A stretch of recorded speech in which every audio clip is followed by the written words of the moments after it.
손흥민의 팬서비스는 오랜 세월 익히 알려졌고 장소와 시기를 가리지 않습니다. 그가 토트넘에서 가장 좋았던 무렵에도 팬서비스에 진심이었고 결과에 대한 비판을 받는 시기에도 마주하는 팬 앞에서는 같은 표정을 보였습니다. 특히 출근길과 훈련장에서의 표정이 극도로 어두워진 무렵에도 팬 앞에서는 억지로라도 웃음을 보였습니다. 성공한 스포츠 스타들 중에서도 경기력이 부진한 시기에는 사인 요청을 거부하고 오직 경기에만 집중하는 경우가 많습니다.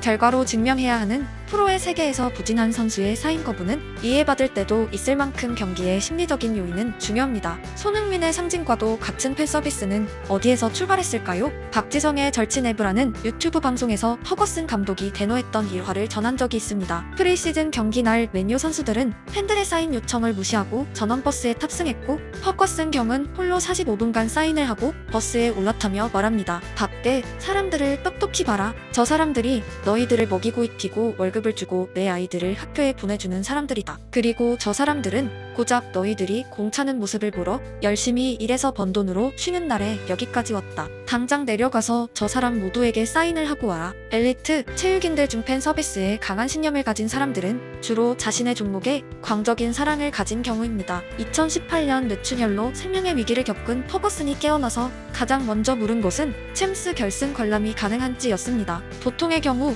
사람들은 생사의 고비를 넘으면 새로 펼쳐지는 삶 자체에 감사하거나 고뇌한다고 합니다. 하지만 퍼거슨에겐 챔스 결승이 중요했습니다. 그에게 죽음보다 두려운 것은 기억력이었습니다. 그리고 모든 맨유 팬들은 알고 있습니다. 축구에 비친 퍼거슨경의 삶은 축구만이 가득했고 그가 얼마나 많은 승리와 성취감을 얻었는지요. 그 기억들이 사라진다면 퍼거슨경의 삶은 죽음과 진배 없는 빈 공간입니다. 퍼거슨이 가장 사랑하는 축구 그리고 축구를 직업으로 만들어준 은인이 팬들임을 그는 잘 알고 있었습니다. 전혀 관계가 없는 손흥민과 퍼거슨 그들의 공통점은 축구에 비상식적으로 미쳐 있습니다. 얼굴 뼈가 부서지면 대부분의 사람은 후유증을 걱정하고 날아오는 공에 트라우마를 가지는 게 흔한 스토리입니다. 세상에 자신의 건강보다 직업이 우선인 사람은 거의 없습니다. 산업재해를 당하고 병가를 얻을 수 있는 상황에 자진해서 출근할 사람이 몇 명이나 될까요? 손흥민에게 행복 그리고 축구는 무엇일까요? Just don't try to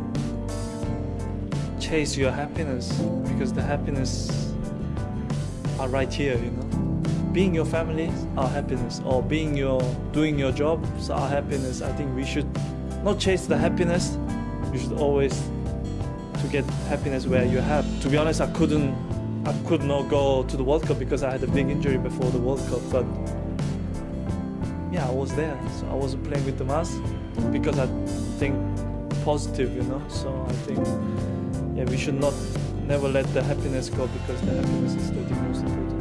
나는 행복한가? 바쁜 일상 중 뜬금없는 질문일 수도 있습니다. 손흥민은 행복이라는 가깝고도 먼 감정에 대해 말하고 있습니다. 그는 스스로의 감정체계, 즉 절대적인 행복을 위한 필요 조건을 이해하고 있습니다.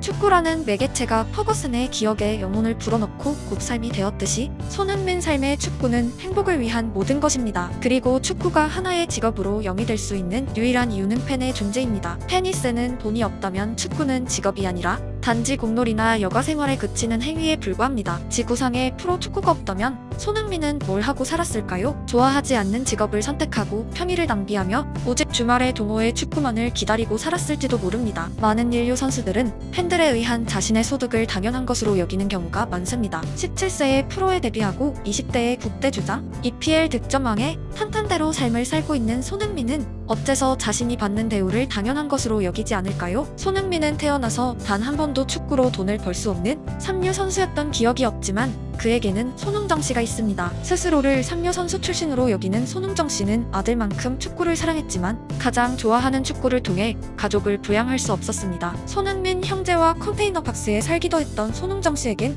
좋아하는 것과 직업의 괴리감은 현실 그 자체였습니다. 손흥민의 프로 데뷔골에 노트북을 빼져버린 일화 등 손흥정 씨 교육의 근본은 두려움입니다. 오늘의 성취가 내일 당장 사라질 듯 아들을 압박합니다. 잘 되는 날 그날의 기쁨을 충분히 즐기기보다 혹시 내일 올지도 모르는 나쁜 소식에 극단적인 주의를 기울이는 것입니다. 왼발을 잘 쓰려고 오른쪽에 앞점을 꽂은 이야기는 상식적인 수준의 이해가 어려울 정도입니다. 그에겐 축구의 삶은 마치 종교인의 투쟁과 같은 거룩한 행위입니다. 평생 좋아하는 것을 했지만 성공하지 못한 청년, 시간이 흐르고 삶이 모퉁이에서 컨테이너 박스에 잠드는 부인과 아들들을 지켜봤던 아버지. 아버지라는 이름은 그가 겪은 삶의 애환과 두려움을 충분히 공감할 수 있게 합니다. 손흥민은 아버지의 말에 투덜거리지만 놀랍게도 결국은 아버지가 시키는 모든 것을 행하는 특이한 젊은이입니다. 그는 마치 자신이 직접 밥 굶은 상류 선수 시절을 겪은 사람처럼 자랐고 축구를 통해 얻게 되는 행복이 당연히 따르는 것이 아니라 팬들을 포함한 타인들의 도움에 의해 주어진 잠시의 행운인 것을 알고 있습니다. 손흥정 씨는 자신에게 사인을 요청하는 모든 사람의 부탁을 들어줍니다. 그의 책을 구입한 사람 중 손흥정 씨 사인을 못 받은 사람을 찾기 힘들 정도입니다. 하물며 그런 손흥정 씨에게 잘한 손흥민이 팬 서비스에 미흡했다면 호랑이 아버지에게 어떤 꾸중을 들었을지 상상이 되시나요? 초등학교 시절 축구를 하겠다는 아들의 말에 어떤 부모보다 그 길의 어려움을 알고 있어 3번을 만류하고 결국 승낙했다는 아버지의 책임감은